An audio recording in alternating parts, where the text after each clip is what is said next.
Good afternoon, squad. I am Staff Sergeant White, and this is my paragraph 1 brief of Operation Bobcat Lightning.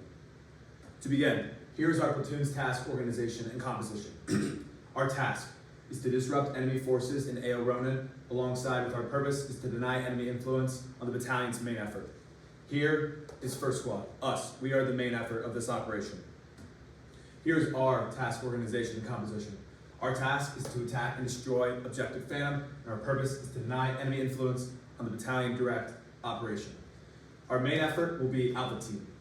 Our supporting effort number 1 will be Bravo Team, and we also have a gun team attached to us from Weapons Squad. Here's our operations overlay. Our operations overlay ranges from 31 northing to 37 northing, and 10 easting to 17 easting. Some key features in our operations overlay is the Baynon River to the west, the high-end coastal mountain range to the east, and Objective Phantom, our squad's objective. The traces on our operations overlay, we have Phase Line Arctic to the north, we have Chine Shan to the south, the Baynon River to the west, and the high-end mountains to the east.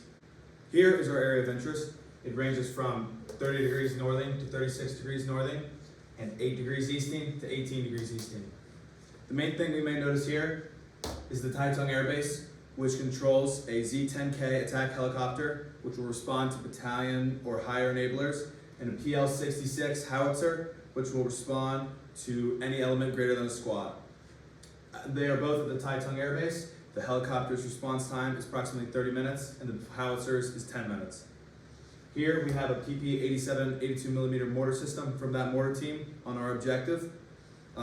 There is patterns of firing between the hours of 0300 and 0800 and 1500 to 1900, as we have received from intelligence, and their response time is 20 minutes. Alongside that, reserves platoon are in the northwest. This platoon will respond to U.S. forces along MSRs and have a response time of 40 minutes to AO Ronan. Alongside that, we have a smaller sized 88 platoon at the Taitung Air Base, and they will respond as soon as possible when a radio call is received from anyone within the North Torbian Army. Here's our squad's GTAL. As you see here, the terrain is severely restricted to the high-end mountain range near our patrol base and through the Baynon River. We also see urban areas to our west and our east. The keys here are to avoid these urban areas from detection from North Torbian citizens, and also to remain outside of these severely restricted areas here, here, and here.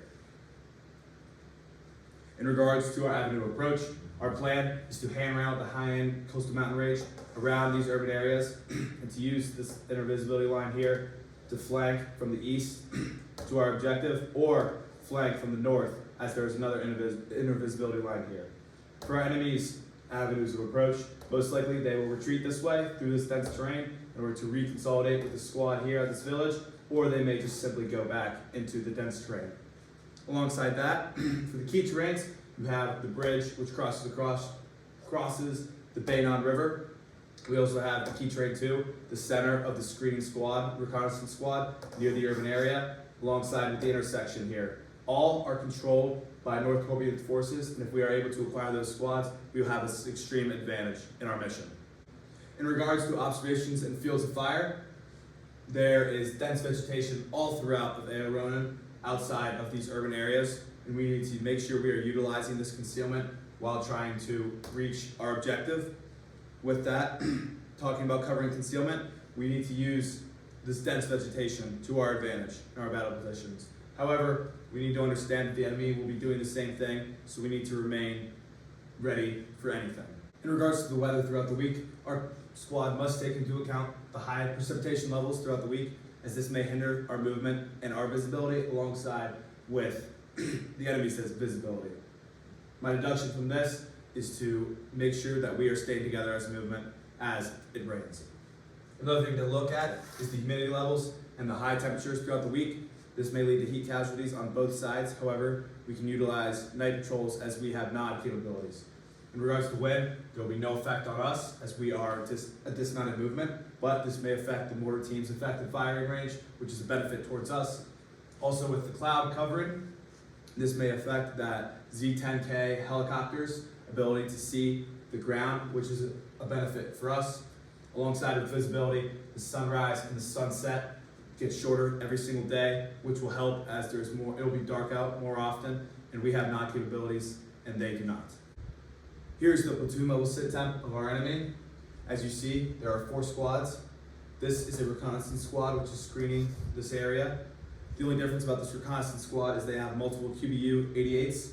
Besides that, each of these motorized infantry squads from the North Torbians have standard North Torbian equipment with them. Alongside that, the mortar team possesses the PP-87 82mm mortar, which their task is to disrupt. This squad here, task is to control this village. This squad alongside their headquarters is tasked to occupy this village, and this squad is tasked to disrupt from the northeast. The most common weapon system here would be the QBZ-95, which would be comparable to an M4, and the most dangerous weapon system is with the headquarters here, alongside the CSK. It is a QJZ-89, which would be comparable to an M2. Here's our enemy composition at our level.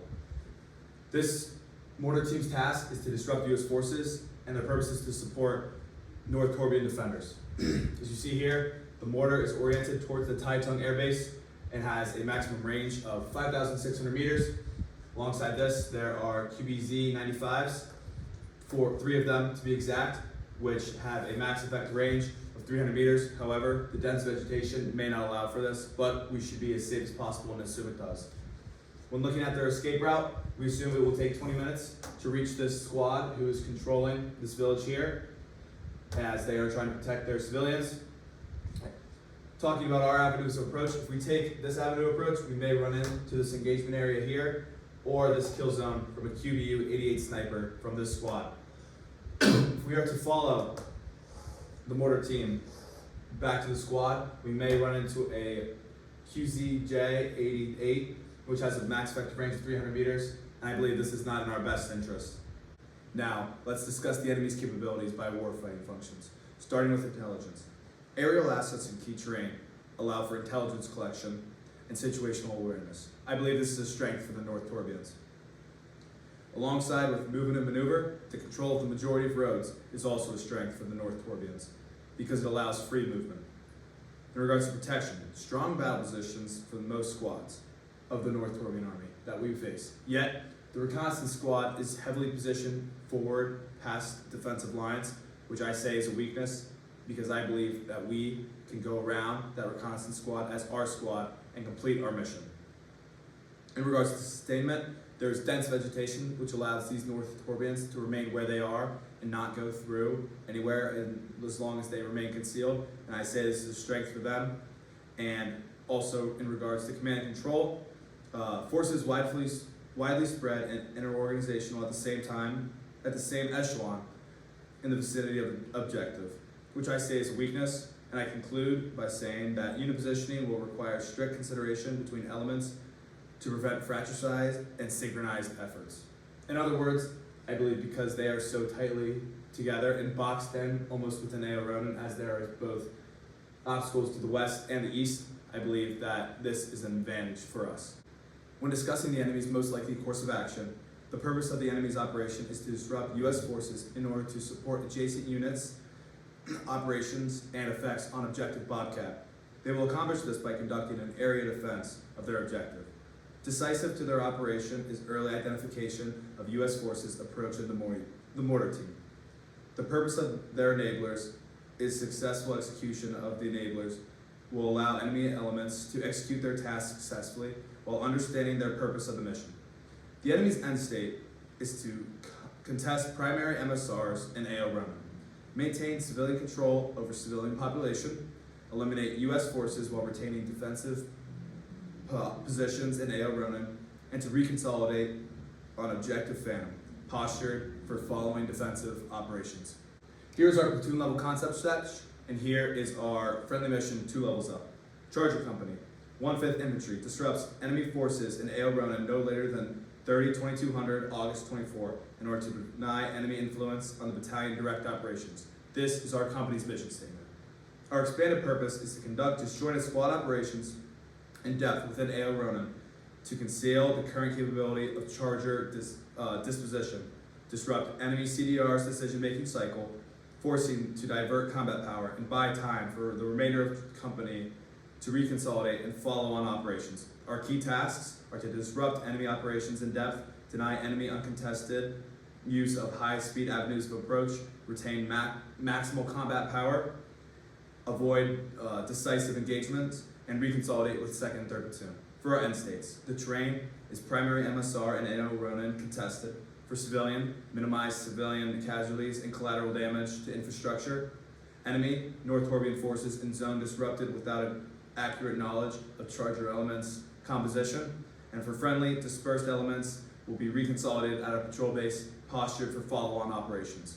Here's our friendly mission and intent for 1 level up. Our mission statement is 1st Platoon, Charlie Company 1-5 Infantry, disrupts enemy forces in AO Ronin no later than 30/2200 August 24th in order to deny enemy influence on the battalion main effort.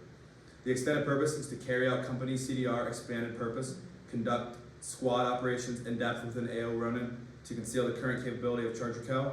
And our key tasks are to disrupt enemy operations in depth, deny enemy uncontested use of high-speed avenues of approach, retain maximal combat power, to avoid decisive engagements. Our end state. For terrain, primary MSR in AO Ronin contested. For civilian, minimum civilian casualties and collateral damage on infrastructure. For enemy, North Horbian forces in zone disrupted without accurate knowledge of our platoon size.